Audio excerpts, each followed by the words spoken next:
Have you looked at great leaders, in either organizationally or historically? Do they have a lot more mindfulness in them?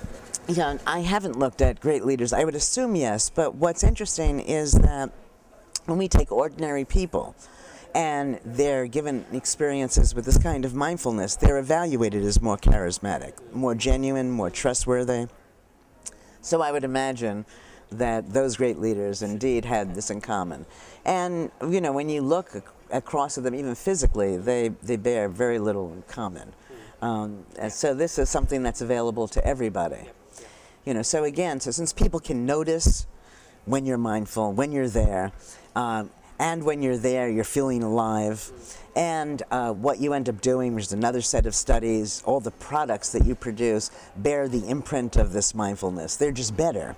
It's hard to imagine why anybody, once so informed, would ever choose not to be mindful all the time. But, really advice, okay? If I was a fresh graduate or fresh college grad that just came out of university, what advice would you give me?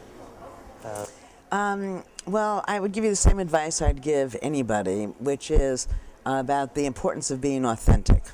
And the reason for that is that when you're authentically doing whatever it is you're doing, you're going to care more about it and do it better. Now, very often people are afraid to be authentic because they think that the rules that dictate how they're supposed to do it somehow come down from the heavens or are etched in stone, rather than that these were all decisions that were made by other people at another time. So when you recognize how uncertain everything is, how socially constructed it all was, it becomes easier to deviate from what is currently enacted.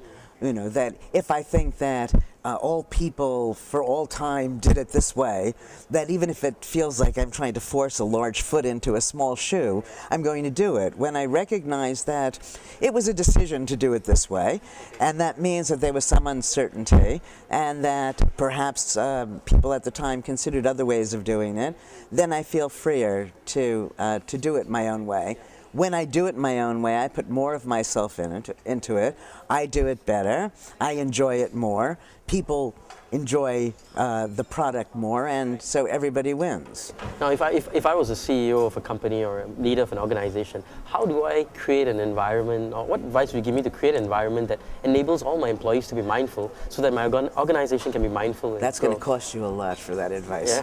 Yeah. All right. Well, some of the simple answers to that. The first thing is that the CEO needs to recognize what we just said a moment before, that the way things are being done may not be the very best way. The CEO needs to realize that each employee probably has something to offer, and that if you allow them the opportunity, you may end up moving the company in ways that are profitable for everybody. So, and be less evaluative. Right now we have a very strong sense of right and wrong. This is the way you do it, this is not the way you do it. And we need to recognize that's based on particular perspectives. So some things look right from one perspective, where if you shifted it, it wouldn't look right. Something I'm fond of saying that I think is important in homes, but also perhaps even more important in organizations, is that behavior makes sense from the actor's perspective, or else the actor wouldn't do it.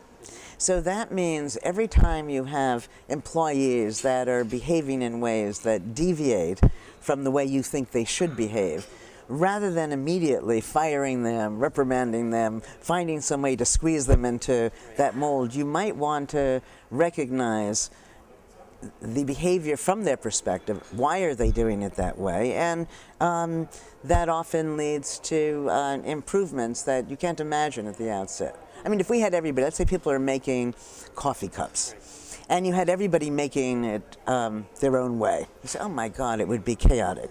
Well, maybe so. But if you found that everybody was making a particular design that was different, so that little part was bigger, I used this example yesterday in the lecture, that would tell you that a lot of people have big fingers and don't find the typical coffee cup useful. And then you change the design for the organization. If you look at Asians or Malaysians and you make a comparison with the, the folks that you know in the US and Europe, do you see a difference in mindfulness, or it's relatively same across the world?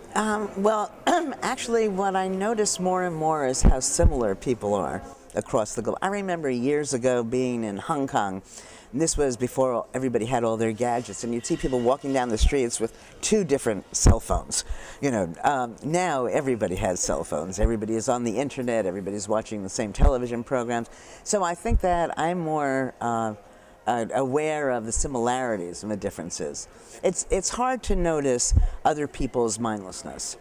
But there's a way you come alive if you're mindful, but it's not always so easy. Because the country is new to me, of course I'm going to assume that there's more mindfulness than than the people I know. I doubt it.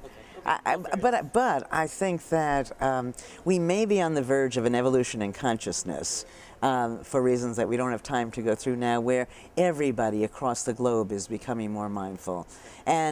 And at that point, I think that most of the ills that the world suffers will be dramatically reduced, because one way or the other, mindlessness is at the bottom of it. You have a scale for mindfulness scale, right? But it's almost oxymoronic, okay, because the scale holds things still, yeah, right? Exactly. And mindfulness is a dynamic concept, but still, periodically you... So what does the scale do that helps you chart your own? It's useful. Well, no. In some of the research that we do, where we provoke mindfulness and we take other measures of health, well-being, productivity, it's just a way of showing that what we did actually did make people more mindful, because the scores on this test increase. Okay, fantastic. Final question. I know you said it's easy to be mindful and just notice, but if you can give us one final thought or tip on how we can go about, taking the first step in terms of the journey of being mindful. Yeah, I think probably what people tend to do is they seek single solutions, single answers to almost any question. Instead of that, come up with 5 answers. Ask yourself how it could be exactly the opposite. What you want to do is to become aware of what you don't know. When you don't know, you stay naturally tuned in to find out. And so you can, that's one way. Another is when you're learning material in the first place, to learn it more conditionally rather than absolute. That this could be, it would seem that, from one perspective, rather than that whatever you're being taught is. If that makes sense. It makes sense. Good. Hey, thanks so much for being on the show. My pleasure. Ellen Langer on the Leaderonomics show. Her book Counterclockwise is out in stores. I think it's already out in stores, right? Yes. And I think you have a film that will be featured by Jennifer Aniston is acting in the show. Yeah, this is very exciting that the movie called by the same name, Counterclockwise. I'm not sure just when it will be out, but hopefully soon. And it's starring Jennifer Aniston. Jennifer Aniston who's playing you. me. All right. So you're somewhat of a celebrity, Yeah. Well, congratulations, and thank you again for being on the Leaderonomics show.